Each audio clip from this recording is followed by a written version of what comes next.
Newsfeed! Newsfeed! Yung bata talagang... Tsokolate.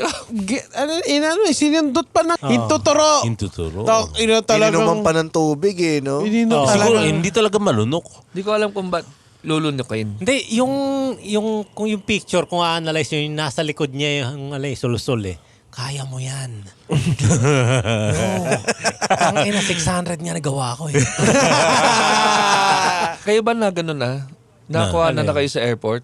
Hindi pa Hindi naman. Di ba? Payong, dati. Bawal payong. Bawal payong. Dati.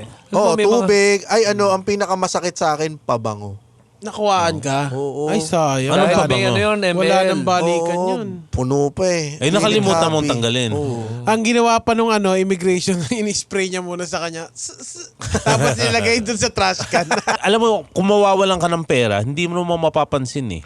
At alam niya magkakapkapan. Oh, kaya pag natawid tuloy ako ng transport security, may padlock rin yung backpack ko. Nilagay ako ng TSA lang kasi doon ko na nilalagay lahat ng valuables. Kasi ganun naman talaga yung vibe na pagdating dito sa atin sa Pilipinas eh. Yung nagtatawid din naman ako ng konting Lumunok pera. siya ng laptop.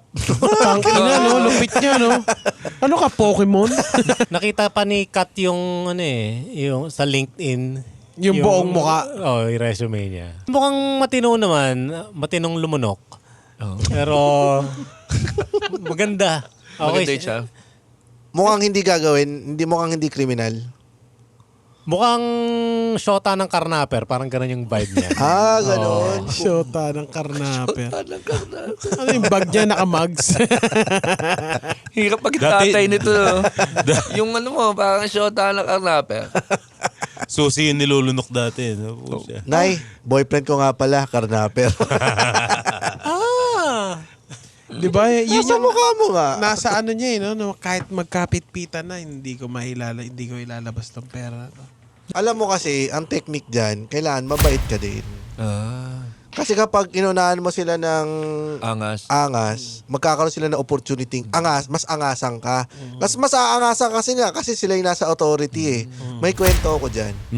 Putang ina, dinala mo dyan, ha? Nakalimutan ko ikwento eh. Kakasa ka niyan, may kwento ako dyan. Nakalimutan ko ikwento to.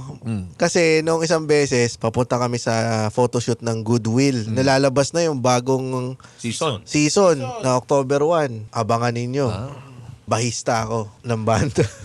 Tingnan mo nga naman ang Pagkakataon. kaya ba feeling mo magka-level kayo nung nag-uusap kayo? Oo, siguro pumasok yung karakter nung lasing na ako. Ala, kaya ko naman yung ginagawa mo. Oo. Ganon.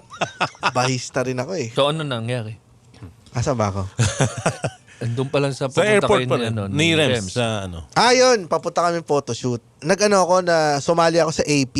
Yung after party, Zoom kami ng mga ibang cool pass na walang magawa ng umaga. Nandun sila Juan Paulo, sila Lyle, sila RC. Ganun. Di nakalapag lang yung laptop ko sa passenger seat. Nakabukas yung camera, nakatutok sa akin.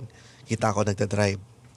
Pagdating ko doon sa may recto, nahuli ako ng traffic enforcer. Ano sabi niya?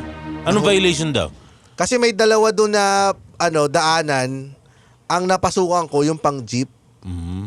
So, pumasok ako doon. Pinara ako, huminto ako. Sabi ko dun sa mga nasa AP, tangina nyo, huwag kayo maingay ha. Hindi ko i-mute. Tingnan natin kung ano mangyayari. Pagdating ng traffic enforcer, ningi yung lisensya ko tsaka yung ORCR. Di sabi niya, taga-Kainta pa pala kayo sir. Layo nyo. O nga po first time ko dito. Hindi na ako nag-angas. So mababa ako. Mabait naman yung approach niya. Tapos sabi niya, saan ba kayo pupunta sir? Sabi ko, opportunity ko nito para sabihin ko saan ako pupunta. Sabi ko, sir, may shooting po kasi kami dyan sa may Lucky Chinatown. Sabi niya, gumanon sa akin, oh. Sino artista ka? Artista ka? Ako yung artista nagpapakita ng titi. Sila si titi ko. Tapos sabi ko, bigla ako na yan. Sabi ko, ay sir, hindi naman po ako sikat. Hindi naman. Ganun ba? O sige, wag mo na uulitin ha. Pinaalis ako. Hindi ako nagsuhol. Ang ganda. Hindi ako hinuli. Dahil artista ako. Ang ganda. Oo. Kaya kung artista ka, tangin na, hindi mo na kailangan sumunod sa traffic rules. Nakita nung mga nasa AP ng live na sinabi ko yun, yung hiya ako sa sarili ko. Sabi ko, hindi ko naman talaga gumagamit ng artista card. Hindi na, ba't ako gumagamit? Alam mo, gustuin mo naman, no? Gustuin mo man lumaban ng parehas. Pag naandun ka na, putya, mas pipiliin mo palagi yung mas konting abala. Hanggat kaya, no? Oo.